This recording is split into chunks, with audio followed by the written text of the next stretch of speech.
What's up, guys? So today I'm going to be starting a new video series where I teach you guys the introductories of C++.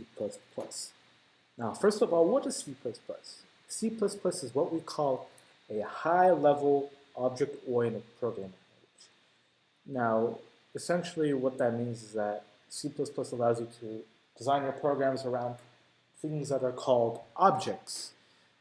And this allows you to write very clean, organized code.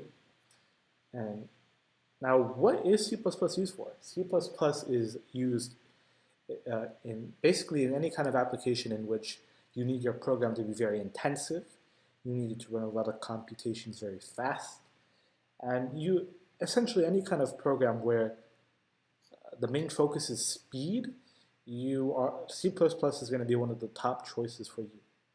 Now, first, I'm going to get you started running your first C++ program. Now, first you want to do is you want to open your terminal.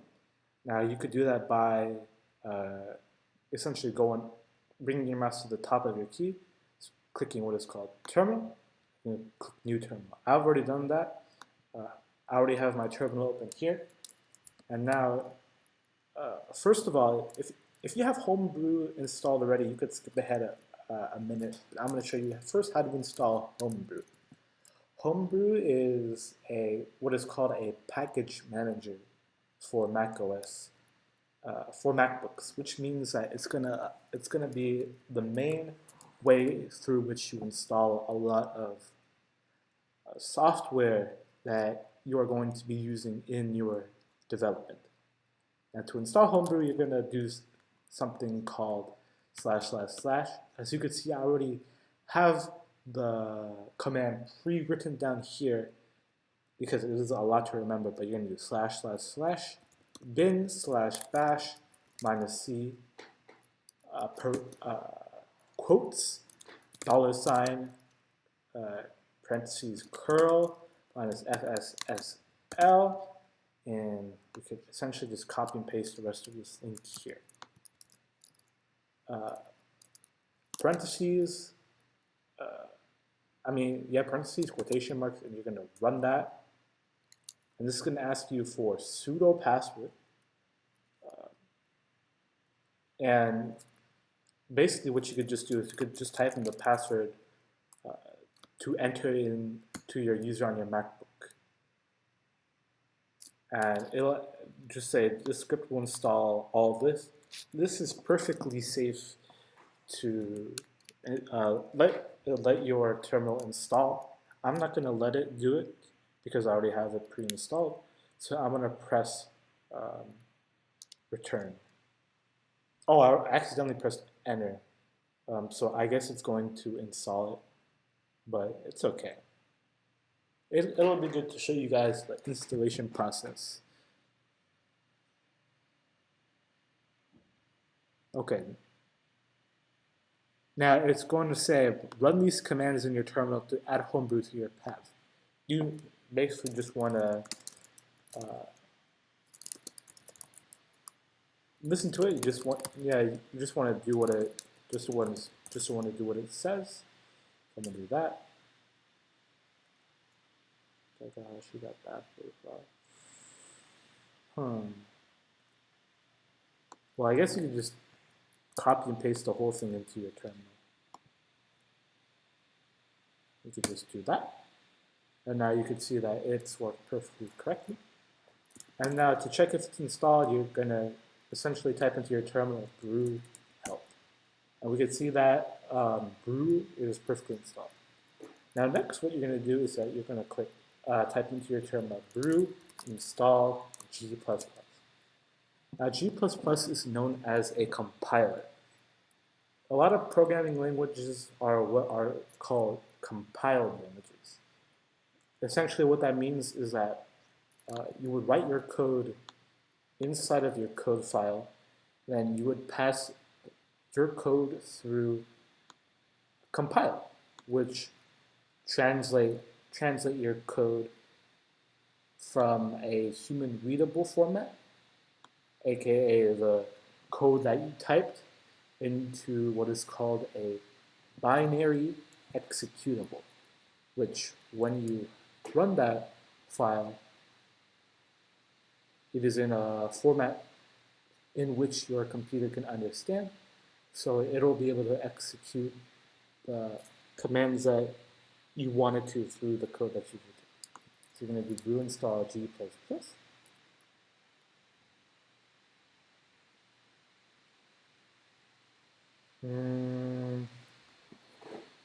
Maybe it's not brew install G++. Let me think. How do we start G++ on Mac?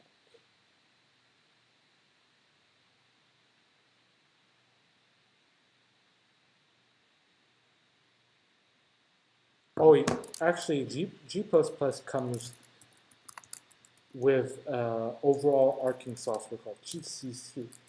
And GCC is, again, like we said, a compiler for a very related programming language called the C programming language.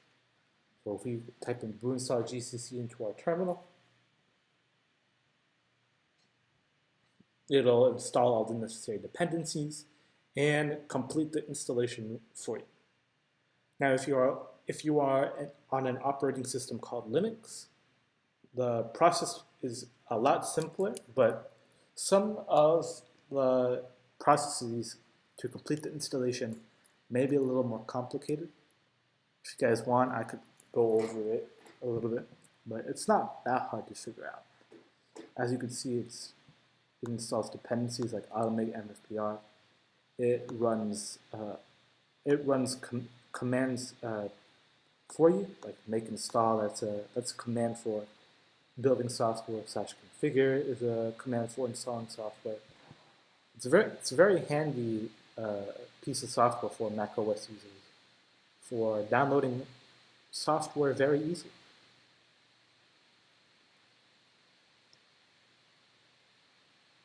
So we could just wait a little bit, wait for this installation to complete.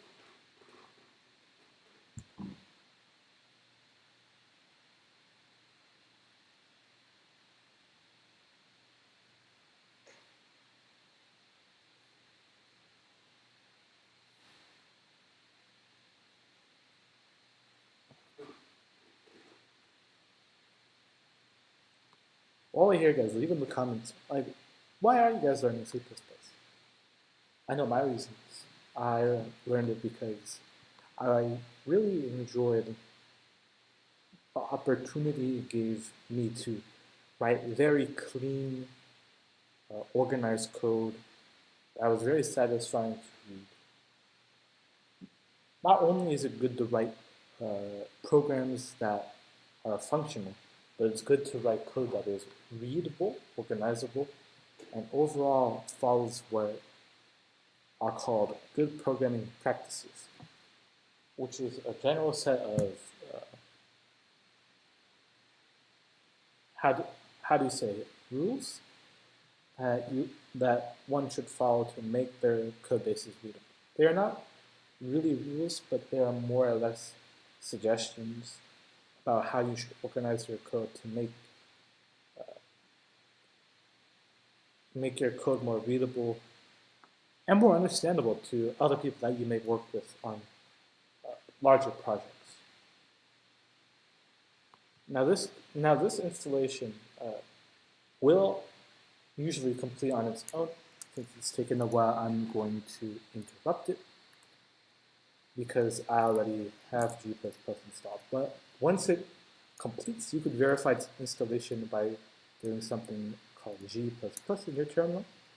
And it's going to throw an error, no input files. But that's because we didn't give it any arguments. But this is something that you want to see. It means that G++ is installed on your computer.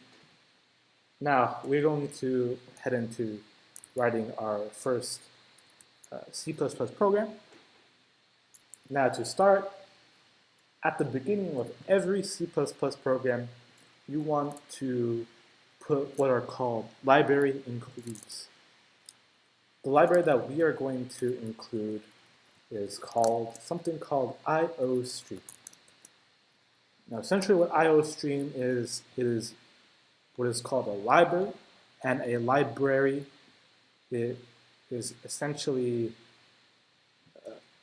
a pre-made code base in the language that you are working with that contains a lot of pre-built functions that make building your overall program a lot easier to do. And C++ has a huge amount of libraries.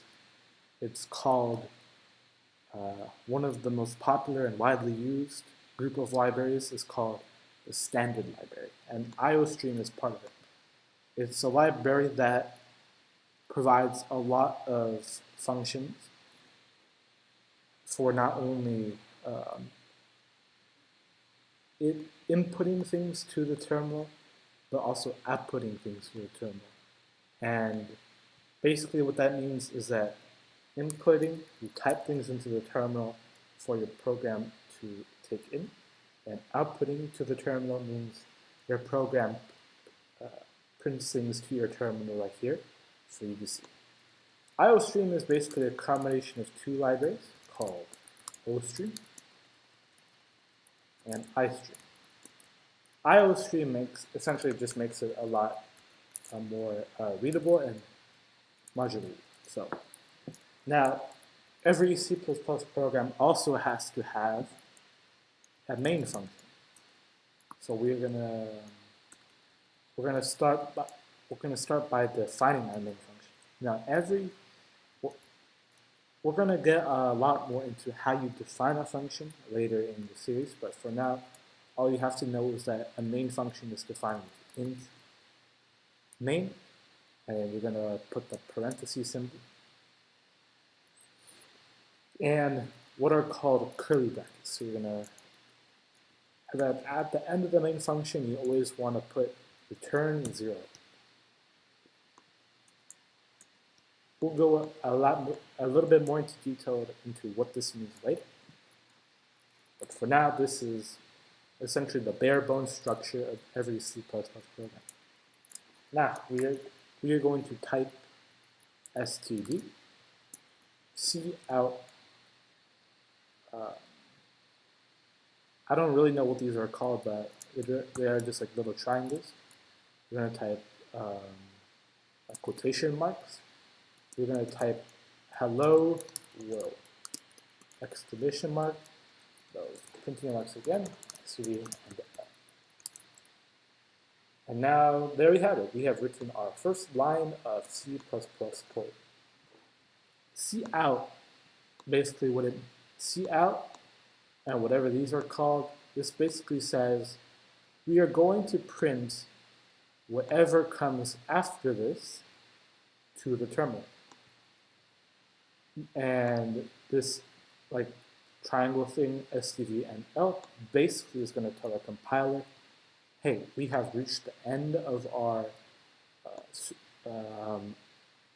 line right here, so whatever you have been printing before, you're going to stop where I say std and out. Now, the next step into our development process is we're going to pass this program through a compiler. To do that, we are going to type in G++ and the name of our program file, which is called test.cpp.